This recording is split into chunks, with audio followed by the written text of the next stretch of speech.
السلام عليكم ورحمة الله وبركاته، صباح الفل يا مساء العسل.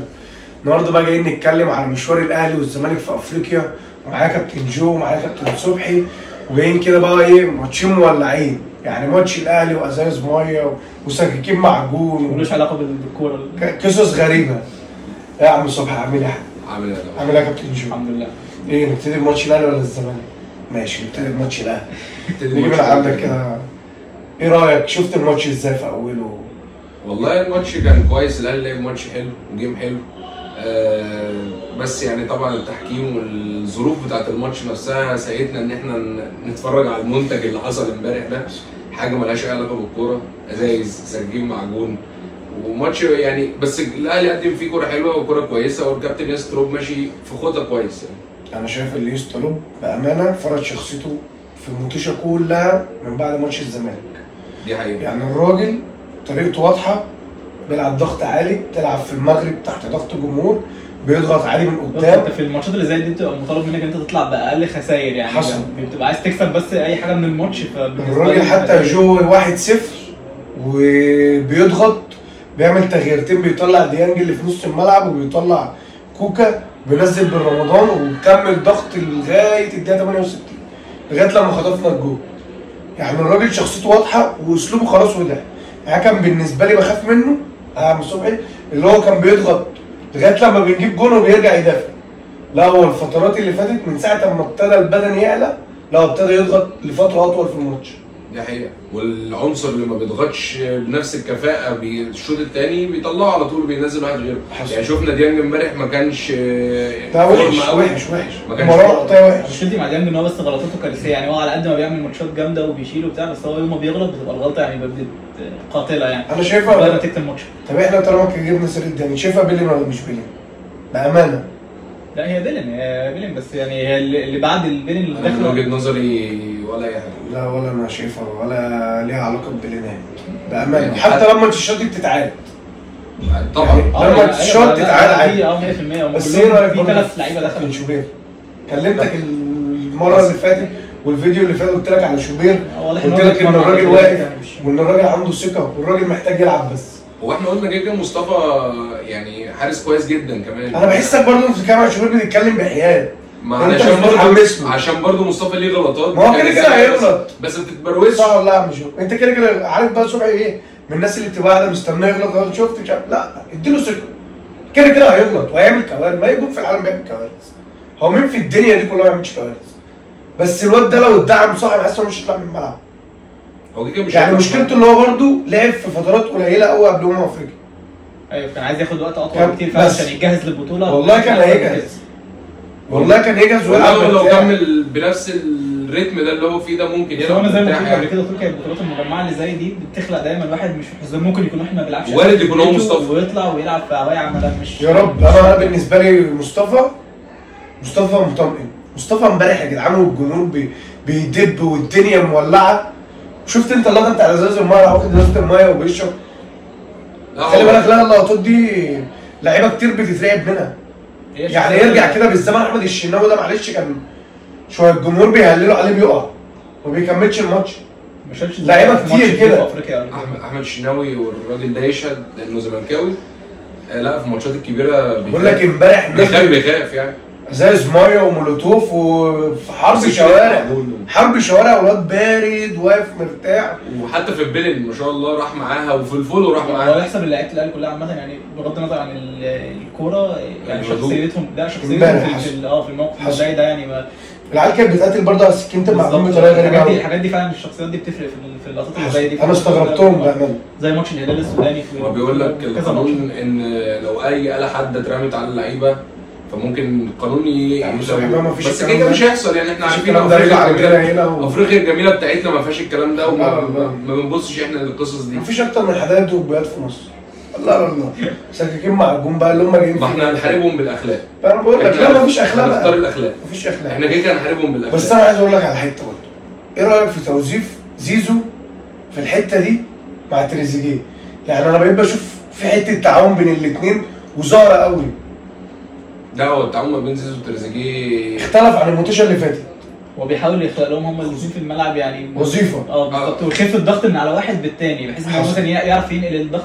يعني تريزيجيه ساعات بيبقى مثلا عليه لود ان هو عايز يعدي من 3 لعيبه 4 لعيبه فلما لما زيزو بيبقى الناحيه الثانيه بيخف عليه شويه، فالمدافعين لما بيتوزعوا عليهم هما الاثنين بيبقى الضغط اقل بكتير عليه، خصوصا لما تريزيجيه بدا يلعب مع زمايله، بدا يلعب ايجابي، بدا يلعب ممكن وان تاتش، ممكن لمسه ولعبه. هو يعني تريزيجيه يعني ابتدى خلاص يفوق، يدخل الفورمه ويلعب. ماتش الزمالك اثر جامد. ماتش الزمالك اثر جامد نفسيا كمان بين اللعيبه. دي حقيقه. يعني انا حاسس ان حتى الماتش اللي فات بتاع افريقيا، لا اللعيبه في الملعب حتى غير المنتوشه بتاعت الدوري خالص. مفيش تغيير في الملعب. يعني لا دلوقتي زيزو بيظهر لتريزيجيه بيلعب، ده بيشوط، لا ده بيقول له خلاص يلا. في روح عامه بقت في الاهلي احسن. وهنرجع تاني نقول ده راجع لمدير الكوره وبرده المدير الفني، المدير الفني خلق ما بينهم برده، لا العب معاه. انا متفائل بيه، الراجل شغال كويس قوي قوي قوي قوي. والله انا متفائل بيه كمان. يعني في حاجات انا بالنسبه لي حاطط عليها علامه استفهام. يعني في حته برده مروان وديانج دي انا ما بقتش متقبلها في الاهلي. هو بيخف الضغط من على زيزو ان هو ما يرجعش يدافع، ما هو انت خلي بالك انت دلوقتي امام راجع ماشي. انت بس كويس بقى اللي احنا جينا في السنه دي. طب انت دلوقتي عندك امام وعندك بن رمضان اللي انت مقعده دكه بقاله كذا ماتش. طب ما انا امام ده مش هيقعد لحد. انت ما تقنعنيش ان امام هيقعد لحد في ال 11 لعيب. وعلى حسب هيرجع بفورمه عامله ازاي برضه، وبن رمضان نفس الكلام برضه، يعني على حسب استجابته في التمرين هل هيرجع بسرعه ولا لا، لان هو اكيد مقعده لغايه ما يفوق ويرجع. خلي بالك برضه يا جو، بن رمضان الكام ماتش اللي نزلوا من مؤثر. انا بقول لك هو عادي، هو بن رمضان امبارح برضه وسطه استك في الاسيست اللي عمله ده. ايوه يعني اللعيب واقف على رجله، فاهم؟ بس انت الفكره كلها انت هتخدم ازاي الناس دي كلها في سكواد واحد، فاهم قصدي ايه؟ طبيعه الماتش برضه حسب انت عايز ايه من الماتش، حسب كل ماتش. بس انت برضه في تثبيت تشكيل، هو في تثبيت تشكيل بس يعني انا بالنسبه لي انا مش هينفع نلعب باثنين زي دول ارتكاز في الدوري في منتوشه الدوري، مستحيله. انت ممكن تجرب في الدوري بقى، انت في الدوري عندك اوبشن ان انت تجرب، ممكن تجرب مروان وبن رمضان، ديانج وبن رمضان وقدامهم امام. انت لما بتلعب مثلا فريق زي بيراميدز ونص ملعبه وليد الكارتي وبلاتي توريه مش عارف مش زي ما هتلاعب فريق تاني عادي ممكن تجرب مع الفرق بقى اللي هي نص الملعب، يعني من الفريق ده غير النص، فكل ماتش وليه حساباته. يعني قصدي ماتش رجله ماتش الجونه، هو ده اللي انا قصدي فيه. في لعيبه هتتاثر جامد قوي يعني بس وفي قلق على كل اللعيبه اللي في الملعب. الموضوع ممكن يجي ايجابي بان هو يخلق منافسه بين اللعيبه، والموضوع ممكن يجي سلبي ان هو في قلق جامد قوي على كل اللعيبه اكيد. يعني لو الراجل ده اشتغل بالسيستم اللي هو شغال بيه ده، لا في لعيبه كتير دي ممكن تبقى حاجه كويسه هتبقى بره الصوره لو مش فايقه. بس انا شايف انه عامل منافسه حلوه ما بين اللعيبه قوي يعني حتى طاهر شفناه. انا بالنسبه لي مشاكلي معاه واضحه. انا بالنسبه لي مشاكلي معاه هو طاهر. كوكا لا يعني كوكا لو بصيت له شكري لسه راجع من الاصابه خلاص انا ما عنديش بدايل. انا بالنسبه لي طاهر علامه استفهام غريبه قوي اللي هو بيعتمد عليه. بره بقى عن اسيست ماتش الزمالك، بره معاه طاهر وحش. سيبك من الرجوله اللي عملها في اخر الماتش والخناقه وبتاع، ككوره لا طاهر وحش. ما انت خلي بالك برضه انت ما عندكش مهاجم، هو بيعتمد عليه في الحته بتاعت لا عادي بن شرقي بيلعب مهاجم. بن شرقي عادي. هو انا مش عارف هو ليه ما جربوش لحد دلوقتي. انا عادي بالنسبه لي يا جو، انا محمد شريف وحش، لا انا احط بن شرقي وارجع زيزو يمين والعب بامام. بن شرقي لعبها في الزمالك، لا وهو جامد. وفي ماتش الزمالك اصلا اللي فات الجون اللي جابه هو فيرود. هو بيزيد في الحته دي اصلا. فاهم قصدي ايه؟ في ماتش الوداد 2017 بيلعب تحت المهاجم وبيلعب لعيب سهله، الكوره في رجله سهله قوي. هو لعيب عنده ثقه في نفسه وعنده كوره عاليه، فهو سهل ان انت توظفه وتستفيد منه في اكتر. هتحط هو انت ما عندكش فيرود خلاص. انت من هنا لغايه يناير ما عندكش فيرود. ايوه خلاص. في ناس بتقول ممكن حمزه عبد الكريم يعني تديله فرصه وتجربه، بحيث ان انت كده طالما انت خسران محمد مش مشكله عادي جرب والله. وهو ده اللي انا دايما بحبه يا عم العبه. بس ما انا اللي عندي الفرد اللي معلش الفرد اللي عندي وحش، زي ما احنا كنا برضه بنتكلم في حته حراسه المرمى في الجون مثلا. ما انا كده وحش، ايه اللي فيها لما ادي دم تاني واستحمل ده يمكن ده اللي جاي. ايوه فاهم فكره الخوف. بس هو كده الراجل بنسبه كبيره عايز فيرود. فاهم بنسبه كبيره قوي الاولويه هتبقى الاولويه فعلا فيرود وسيرد باك وباك شمال. بس خلي بالك انا مع رجوع امام انا افضل انه يلعب بزيزو ويزود بن شرقي. انا حابب وجود بن شرقي دلوقتي في الملعب، انا حابب وجوده جدا كمان. وهو بن شرقي بحالات وبن شرقي باوقات، بس هو دلوقتي وقته. الراجل مع الراجل ده جايب فورمه حلوه. بقول لك هو دلوقتي كمان وقته صبحي. يعني هو ده وقته. انا معقول لما كان عامه مع الزمالك كان مهما بينام في ماتشات الدوري او بتاع، في الماتشات الكبيره دايما بيبقى حاضر، دايما بيبقى ليه امبارح يعني مخلص لنا بطولات كتير ومخلص للزمالك بطولات لوحده في ماتشات كبيره، حتى لو هو همدان طول الموسم او نايم في فتره تلاقيه بيظهر ليه لقطه دايما في الماتشات. جون امبارح في الشوط الاولاني كل كوره خطر للاهلي بن شرقي، بصمه بن شرقي، كل زياده، كل ترقيصه، كل كوره صح، كل باص صح كان بن شرقي. حصل. انا شايف برضو الحته بتاعت بن شرقي دي اللي مريحه فيها اكتر، الحتتين اللي احنا بنتكلم عليهم، يعني في وجود مروان وديانج الدنيا مرتاحه زي ما انت بتتكلم، بس لما هتضيف امام او بن رمضان في نص الملعب الناس دي هتتاثر جامد. خلي بالك الوحيد اللي مش هيتاثر في الشغلانه دي كلها تريزيجيه.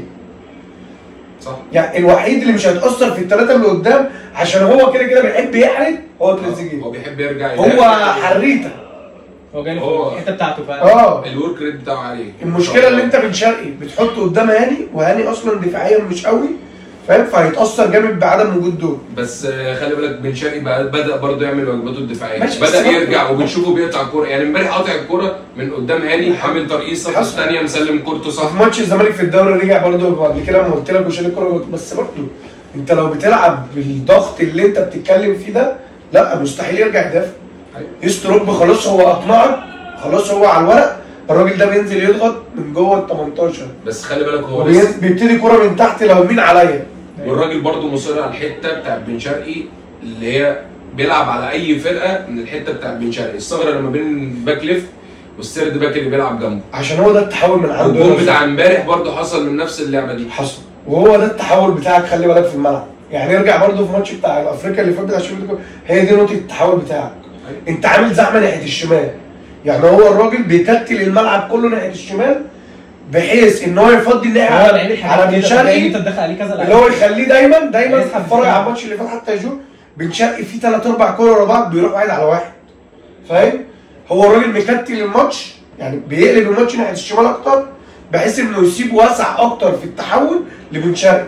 شايف بقى من صبحي دلوقتي اللي انا بكلمك بقى في الحته بتاعت امام دي، لا هو مهم قوي. هل بقى امام بعد التوقف الدولي الطويل اللي احنا بنخش فيه، ولازم نتكلم برضه في الاهلي والزمالك في الحته دي، عشان في لعيبه كتير قوي حاسس ان هي هتتاثر بالحته دي. اكيد في لعيبه جايبه فورمه وهتتاثر. يعني انا بقول لك اهو، ونرجع للفيديو، بن شرقي هيتاثر. مش منضم للمنتخب. بن شرقي هيتاثر.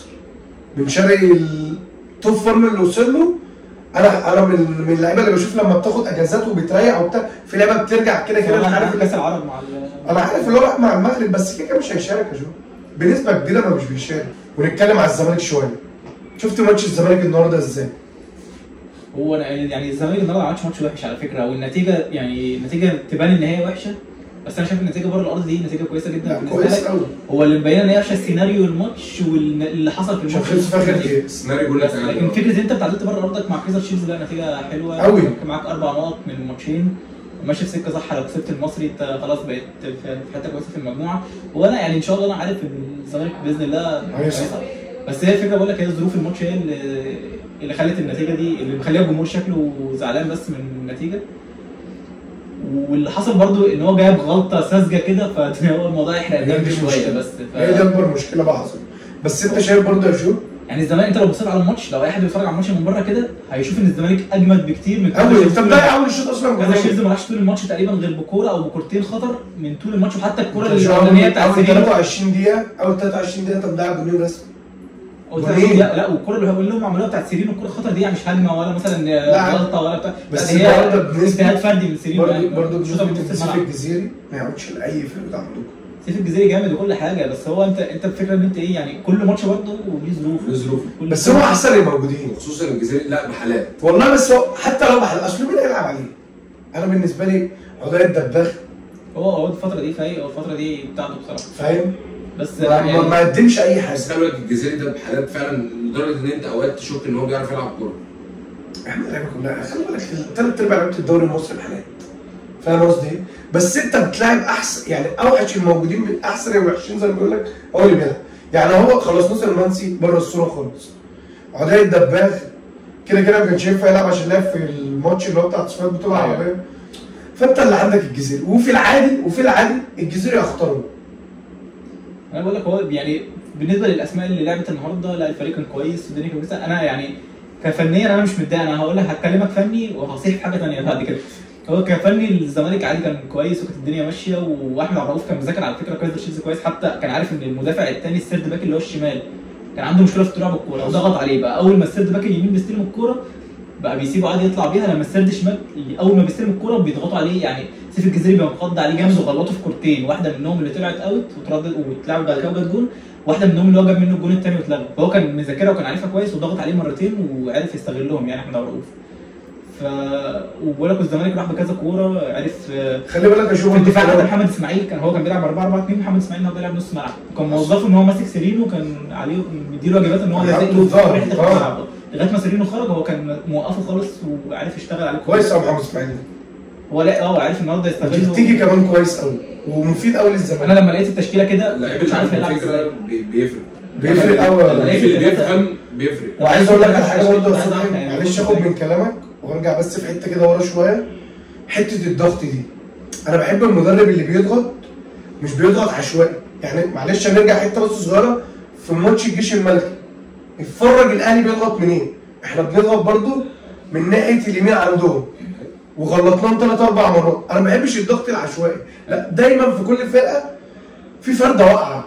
يعني كنت بقولها برضه في ماتش الزمالك، كان عندكم دايما الحته اللي بين بنتاج وحسام عبد المجيد.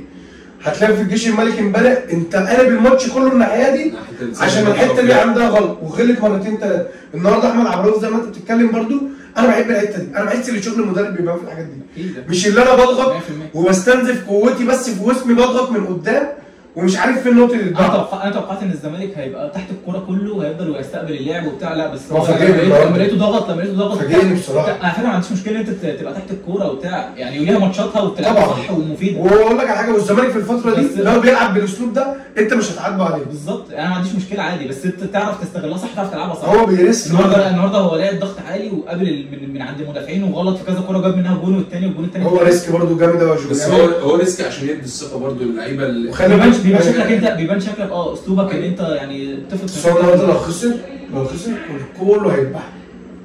ده اللي كان هو خد ريسك جامد. اللي هو انزل بره قدام. خلي بالك كايزر شيفز قويه فرقه حلوه قوي كمان، خلي بالك هو حب بس ان هو يضغط من قدام ويلعب بالطريقه دي وبتاع. وانت زي ما بتتكلم انا اتعادلت بسبب نايمه. خلي بالك برضه هو يعني التعادل الياباني ان هو كارثه بتاع، بس الزمالك يعني الزمالك فيه ضربه جزاء صح 100%. عشان الزمالك جاب جون صح ملغي. يعني الزمالك برضه اتظلم، الزمالك النتيجه مش معبره خالص عن نتيجه الزمالك. لا والزمالك اتظلموا في الماتشين بتوع افريقيا دول. فهو لا يعني النتيجه مش معبره، وانا شايف كفنيا الزمالك كان كويس والزمالك كان يعني يستحق المكسب. انا ما توقعتش ان الزمالك هيعمل الماتش ده كده النهارده. الزمالك عمل ماتش كويس، بس هي بقى اللي انا عايز اتكلم فيه بقى النقطه اللي مضايقاني ومضايقه ناس كتير. انت بتلاعب عواد، عارف انت بتلعبه في الكونفدراليه على طول. محمد صبحي يعني انا نفسي اعرف مين اللي زن ومين اللي دخل في الموضوع ان هو يلعب الماتش ده. انا ما عنديش مشكله عادي لو انت بتلاعب العكس محمد صبحي مثلا في الكونفدراليه عواد في الدوري، او لو انت عايز تلعب محمد صبحي لاسباب فنيه الماتش النهارده ما عنديش مشكله. بس الناس عارفه ان هو عايز يلعب محمد صبحي النهارده عشان المنتخب، عشان انت كده مش هتلعب في المنتخب. محمد صبحي كده مش هيلعب في المنتخب. انت مين اللي دخل تاني في قصه ان احنا يا جماعه عايزين محمد صبحي يلعب عشان المنتخب، خصوصا بعد غلطه النهارده. يعني الموضوع هيبقى صعب. هو اصل الكوره يا جدعان يعني بس انا بحاول لو بيظهر في المنتخب بس ماشي. ما هي موضوع الظلم يا جدعان وحش. ما هو عمل الماتش اللي فات في الكونفدراليه حلو وخلاص، ودي بتاع الماتش اللي السوبر خلاص كمل. انت بتاع صبحي بتاع ماشي كويس جدا في الدوري وهو السيستم ماشي كده، انت هتظلم حد الموضوع. وانت شو شايف يعني اصل احمد عبد الرؤوف برضه ماسك من السوبر، يعتبر بدايته في السوبر. مين اللي واقف في السوبر؟ عواد. اما جينا لعبنا ماتش بس صبحي شايل من اول الدوري ومؤدي كويس. احنا بنتكلم بقى مع الراجل دلوقتي اهو. خلاص هو عواد اتفرج عليك في ماتش السوبر، حصل ولا لا؟ وقدم ماتشين بصراحه. خلاص هو ما فيش لعب ماتش ايه انتوا لعبتوا بعد مننا ماتش افريقيا اللي انتوا كسبتوه. لعبنا ماتشين في الدوري ولعبنا ماتش مين اللي بيلعب؟ صبحي لعب ماتش الدوري في الدوري وبعد كده رجع هو السيستم كان معروف ان هو خلاص هيمشي كده. الصبح عواد في الكونفدراليه. انا ما بحبش السيستم ده في الاجوان، انا عارف اللي فيا هو اللي بيلعب. هو الظلم وحش، هو ده ماتش عواد، من الاخر. وهي سبحان الله يعني هي ربنا برضه اتبروزت ان هو سبحان الله. على فكره عواد كل لما بتحتاجه بتلاقيه. يعني عواد يعني مش انا بشوف صبحي مستهتر قوي بصراحه. هو مادي كويس، هو السنه دي على فكره كويس بس هو عنده حته الاستهتار دي الخبره، يعني الخبره عنده غريبه، مش زي عواد يعني انا بحسه مستهتر مش خبره، يعني هو بحس هو ده مستهتر. بيراميدز والمصري برضه كسبوا اتصدروا هما الاثنين مجموعاتهم من 6 نقط، كل واحد فيهم كسب الماتشين، كسب بره وكسب جوه، فهم الاثنين متصدرين ومرتاحين برضه في مجموعاتهم. بما اننا بقى رحنا سيرة بيراميدز كده، عايزين نتكلم في قصه رمضان صبحي. يعني انا عايز اتكلم في حته واخد رايك انت صبحي برضه الاول عشان انت راجل ايه؟ اهلاوي. ايه رايك في الحته بتاعت مجلس الاداره ان هو بعد محامين وبتاع يقف مع رمضان صبحي ايا كان بقى هو اخطا ما اخطاش؟ مش يعني مش عايزين نتكلم في الموضوع ولا شماته ولا مش شماته ولا حاجه، بس انت ايه وجهه نظرك او ايه رايك في ان حته ان كابتن محمود الخطيب راح وقدم مستشارين يقفوا معاه في القضيه؟ شايفها ازاي؟ كاهلاوي بره عن الانسانيات. انا مش قادر افهم النادي الاهلي ماله. يعني النادي الاهلي انت بتتكلم باسمك كمحمود خطيب؟ لا ولا باسم النادي الاهلي؟ انت اتكلمت باسم ده بيان نزل على انت اتكلمت باسم النادي الاهلي. النادي الاهلي ماله؟ يعني انت ليه حطيت النادي الاهلي طرف؟ ما هو دلوقتي انت النادي الاهلي بيدافع عن لعيب فرقه ثانيه، جميل؟ في حين ان النادي الاهلي عنده جمهوره اللي بقاله سنين محبوس. بس هي دي النقطه اللي انا كنت مفيش كنت عايز برضه بس هي الفكره كلها برضه صبحي، انا برضه يعني كل اللي طلع بيتكلم ده ابن انا خلي بالك قسما بربي صعبان عليا. انا صعبان عليا قسما بالله وربنا يا رب صعبان عليا وربنا يا رب يفك عليه وربنا يفك ضيقته ويطلع منها على خير. يعني قصه ان احنا كلنا يعني اي حد وارد كل واحد معرض ان هو يغلط. بص اي حد وارد ان هو يتحط في انا بالنسبه لي اصلا بالنسبه لي والله العظيم مش هزار، انا بالنسبه لي مش فاهم القضيه. يعني مش فاهم ليه ابعت حد يمتحن مكاني واعمل القصص دي كلها؟ هو كان محتاج ايه اصلا؟ مش فاهم الموضوع. يعني انا عارف كده تفاصيل اللي هو بيودي حد يمتحن مكان واحد بينجح. احنا ما علينا، بس هو كده بس انا بتكلم في نقطه يا عم خلاص اخطا كل الندم خطاء خلاص ماشي. انا بقى بتكلم انا في ناس بتقول ان هو ما راحش اصلا المعهد طول السنين اللي فاتت كلها، ما راحش ولا مره امتحان. يعني او واحد بيروح مكانه اسمه يوسف، اصل انا اتفرجت على الفيديوهات، واحد مكانه بيروح مكانه بيكتب اسمه وفي واحد تاني جوه المعهد بينجحه. فاهم هي قصه ايه؟ بين 3 اطراف. في ناس بقى بتقول لك فاهم اللي هو ابن النادي ومش ابن النادي والدنيا مش الدنيا. انا عايز عارف انت ما كانش ينفع تتقال باسم النادي الاهلي. انا والله العظيم 3 لو يعني انا لو عليا اساعده، بص انا كشخصيه لو في حاجه في ايدي اساعده ان هو يطلع من الدنيا. نادي انسانيه بس كنادي انا اصلا النادي الاهلي ماله؟ منظومه الاهلي يا عم هو خروجه اصلا كان في معطرات وكان في قصص. احنا بنتكلم دلوقتي كان في حوارات كتير بره الكوره انت فاهم قصدي يا جو؟ يعني بكلمك حتى انت بره الحوار مش خارج حتى بطريقه حلوه خالص يعني يا عم حتى لو خارج بمشكله كبيره وخارج واقول لك على حاجه برضو يمكن الناس بتتناسى والناس بتنسى. لا ده هو كمان قدام ماتشات الاهلي لا ليه لقطات وحشه. شفت ازاي ماتش تشيلسي وبرشلونه؟ يعني الماتش بقى اللي على غير العاده. بص وانا شايف يعني برشلونه السنه دي اقل بكتير من السنه اللي فاتت لكذا سبب. هم كان عندهم اصابات كتير، يعني اللعيبه اللي كانت فايقه السنه اللي فاتت وشايله الفريق اللي هم يمين يامال السنه دي مش واقف عليهم خالص لكذا سبب طبعا. بدري اصابه، رافينيا برده اتصاب 3/4 الموسم من ساعه ما رجع، ودول اللي يعتبر يعني ال3 لعيبه اللي كانوا شايلين الفريق دول قوام الفرقه. وحتى برده في الدفاع اللي كان ظابط لهم مصيده التسلل انيجو مارتينيز السنه دي مش موجود. هم بيعانوا قوي قدام اي فرقه عندها سرعات في موضوع المصيده اللي بيلعبوها دي. واي فرقه هم بيعانوا من اروخو. يعني انا بالنسبه لي هم بيعانوا من اروخو. قصه ثانيه هو ده قصه لوحده. اروخو قصه لوحده. تشيلسي كمان عندها يعني رتمها سريع قوي. يعني تشيلسي رتمها سريع قوي، في اي فرقه هتلعبك زي تشيلسي كده هتعرف تضربك كذا كوره. هم ضربوهم في كذا كوره في موضوع التسلل ده، حتى بيعانوا في الدوري برضه قدام اي فرقه بتلعب بسرعه. هي دي بقى اللي انا عايز اتكلم فيها. هل ده صح في الكوره؟ اللي انا بحط سيستم للفرقه، يعني الحته بتاعت التسلل دي نجحت السنه اللي فاتت قدام ريال مدريد في 3-4 ماتشات فاهم، وكسبوا بيها ووصلوا بيها لغايه ماتش الانتر السنه اللي فاتت. بس هل السيستم ده دايما هينجح؟ بص هو العين هل الموتوشه يعني خلينا بس اكمل الحته دي يا جو بعد كده. هل كل الموتوشه بظروفها؟ يعني انت لسه بتتكلم على تشيلسي مثلا اتفرج على كل من ساعه كاس العالم تشيلسي قدام اي فرقه تقيله هتموتها. رتم لعبهم سريع يا لهوي يا صبحي، سرعه غريبه، العيال كلها صغيره وتحولات ونص ملعب سيبك من الدوري ده، الدوري بيقعوا كمان كتير. بس بتكلم قدام الفرق الكبيره لما بيعملوا التحولات سرعه. ليه دايما بحس ان في فرق خلاص ده السيستم انا هكمل عليه. يعني هننزل فين؟ سفلت نجحت السنه دي بالغيابات من غير غيابات برضه انا مكمل. ده الموضوع صعب قوي فعلا، وبيعانوا في بيها بطريقه مصممين عليها برضه. يعني هو مصمم عليها لان هو هو ما عندوش غيرها، هو هيضطر يجري يعني باللعيبه دي طول الماتش، طول 90 دقيقه هيفضل اللعيبه تجري مش هيتحرك. واللي بيلعب اساسا يعني انت بتتكلم في الاصابات فاهم على رخو، طب انا مش عارف اظبطها بايه؟ انت فاهم قصدي؟ طب انا ليه ما العبش من تحت؟ ما بهزرش والله. مش فاهم على حسب الماتش هو يعني انا في ظروف ماتش زي ده انا ليه ما العبش من تحت اصلا؟ يعني ليه ما العبش من نص ملعبي؟ ليه ما العبش من نص ملعبي والعب انا رد فعل؟